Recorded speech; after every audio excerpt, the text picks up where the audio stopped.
اما بعد فاعوذ باللہ من الشیطان الرجیم بسم اللہ الرحمن الرحیم رب اشرح لی صدری ویسر لی امری واحلل عقدۃ من لسانی یفقہوا قولی۔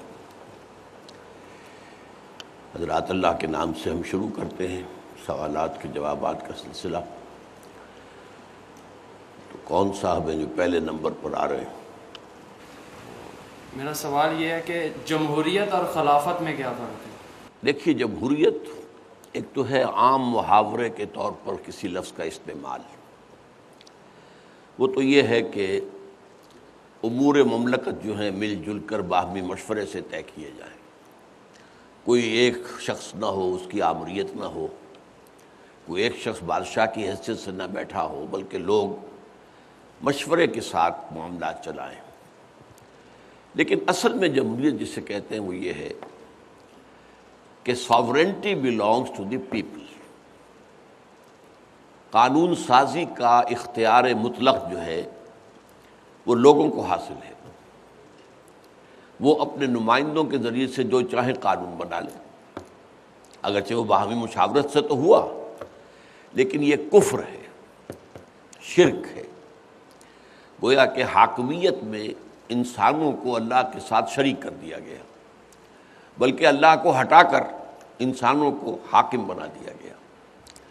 یہ ایک شخص بھی ہو سکتا ہے، کوئی فرعون، کوئی نمرود، اس کے بارے میں تو آتا ہے کہ خدائی کا دعویٰ کیا انہوں نے۔ خدائی کا دعویٰ کا مطلب یہ تو نہیں تھا کہ وہ یہ کہتے ہوں کہ میں نے زمین بنائی، میں نے آسمان بنایا، ایسا احمق تو آج تک دنیا میں کوئی پیدا ہوا ہی نہیں۔ مطلب یہی تھا کہ اختیار مطلق میرا ہے، میں جو چاہوں فیصلہ دوں۔ الیس لی ملک مصر وہذہ الانہار تجری من تحتی، فرعون کا یہ قول نقل ہوا ہے، کیا مصر کی بادشاہی میری نہیں ہے؟ اور یہ سارا آب پاشی کا نظام جو ہے میرے کنٹرول میں نہیں ہے؟ اگر یہ ہے تو پھر میں تمہارا رب ہوں، میں تمہارا اللہ ہوں، خدا ہوں، الہ ہوں۔ یہ کفر ہے، یہ شرک ہے، چاہے ایک فرد کا ہو چاہے عوام کا ہو۔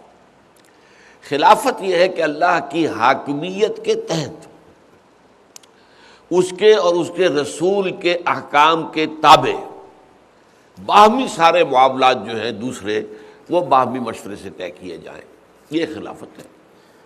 تو ایک چیز تو مشترک ہو جاتی ہے جمہوریت میں بھی اور خلافت میں بھی، کہ امور سلطنت جو ہے وہ باہمی مشورے سے چلائے جائیں۔ لیکن جو بنیادی فرق واقع ہوتا ہے کہ جمہوریت جو آج کی جمہوریت ہے اس کا اصل میں اصول ہے جو پاپولر ساورنٹی ہے، عوام کی حاکمیت، اور خلافت میں حاکمیت اللہ کی ہے۔ یہ زمین و آسمان کا فرق ہے، جس کی وجہ سے جو موجودہ جمہوریت ہے وہ شرک ہے۔